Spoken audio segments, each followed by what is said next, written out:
नमस्कार दोस्तों, आज की वीडियो का शीर्षक है कौवा और उल्लू की कहानी। बहुत समय पहले किसी घने जंगल में पक्षियों की सभा लगा करती थी। जानवर अपनी परेशानी राजा को बताते थे और राजा उसका हल निकालते थे।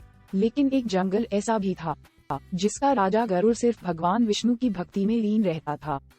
इससे परेशान होकर हंस, तोता, कोयल व कबूतर जैसे तमाम पक्षियों ने एक आम सभा बुलाई।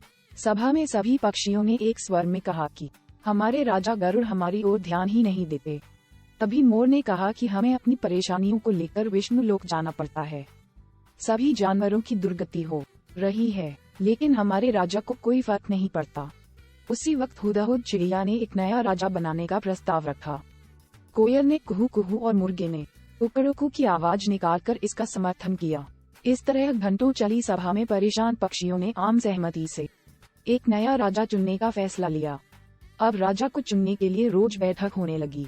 कई दिनों तक चर्चा करने के बाद सभी ने आपसी सहमति से उल्लू को राजा चुन लिया। नए राजा का चुनाव होते ही सभी पक्षी उल्लू के राज्य अभिषेक की तैयारियों में जुट गए। तमाम तीर्थ स्थलों से पवित्र जल मंगवाया गया और राजा के सिंहासन को मोतियों से जड़ने का कार्य तेजी से होने लगा। सारी तैयारियां होने के बाद उल्लू के राज्याभिषेक का दिन आया। मुकुट, माला, सब सामान तैयार था। तोते मंत्र पढ़ रहे थे। तभी दो तोतों ने राज्याभिषेक से पहले उल्लू से लक्ष्मी मंदिर जाकर पूजन करने को कहा। उल्लू फौरन तैयार हो गया और दोनों तोतों के साथ पूजा के लिए उड़ गया। उसी समय इतनी तैयारियां और सजावट देखकर कौवा आ गया। कौवे ने पूछा, अरे इतनी तैयारियां किस खुशी में? उत्सव क्यों मनाया जा रहा? इस पर मोर ने कौवे से कहा, हमने जंगल का नया राजा चुना है। आज उनका राज्याभिषेक होना है, उसी के लिए ये सब सजावट की गई है। इतना सुनते ही गुस्से से लाल कौवे ने कहा, ये फैसला लेते समय मुझे क्यों नहीं बुलाया गया? मैं भी तो एक पक्षी हूँ। इस बात का जवाब तुरंत मोर ने देते हुए कहा, यह फैसला जंगली पक्षियों की सभा में लिया गया था। अब तुम तो बहुत दूर इंसानों के शहर और गांव में जाकर बस गए हो। गुस्से में काले कौवे ने पूछा, किसे तुमने राजा चुना? तो मोर ने बताया, उल्लू को। ये सुनते ही कौवा और गुस्सा हो गया। वो अपना सिर जोर जोर से पीटकर काव काव करने लगा। मोर ने पूछा, अरे क्या हुआ तुम्हें? कौवे ने कहा, तुम सब बहुत मूर्ख हो।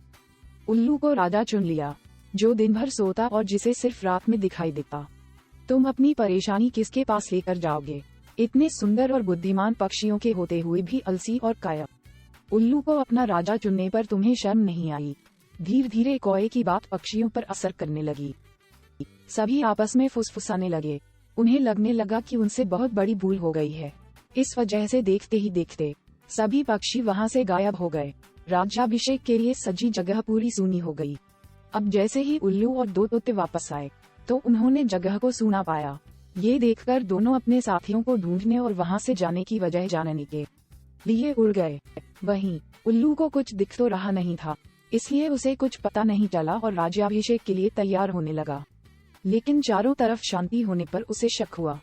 उल्लू जोर से चिल्लिया, कहा गए सब? इतने में पेड़ पर बैठी उल्लू की दोस्त ने कहा, सब चले गए। अब नहीं होगा आपका राज्याभिषेक। आप नहीं बनेंगे जंगल के पक्षियों के राजा। इतना सुनते ही उल्लू ने चिल्लाकर पूछा, क्यों, ऐसा क्या हुआ? उल्लू की दोस्त ने बताया, एक कौवा आया और उसने सभी को पट्टी पढ़ाई। इसी वजह से सब यहाँ से चले गए। बस वही कौवा यहाँ पर है। ये सुनते ही उल्लू का राजा बनने का सपना चकनाचूर हो गया। दुखी उल्लू ने कौवे से कहा, तूने मेरे साथ ऐसा क्यों किया? लेकिन कौवे ने कोई जवाब नहीं दिया। इतने में उल्लू ने ऐलान कर दिया, आज से कौवा मेरा दुश्मन है। आज से सभी कौवे उल्लुओं के दुश्मन होंगे और ये दुश्मनी कभी खत्म नहीं होगी। इतना कहकर उल्लू उड़ गया।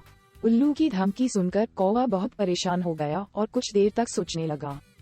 इस दौरान उसके मन में हुआ कि बेकार ही उसने उल्लू से दुश्मनी मोल ली। उसे काफी पछतावा भी हुआ, लेकिन अब वो कुछ नहीं कर सकता था क्योंकि बात बिगड़ चुकी थी। इसी सोच में कौवा वहां से उड़ गया। तब से उल्लू और कौवे की दुश्मनी चलती आ रही है। इसलिए मौका मिलते ही उल्लू कौवों को मार देते हैं और कौवे उल्लुओं को।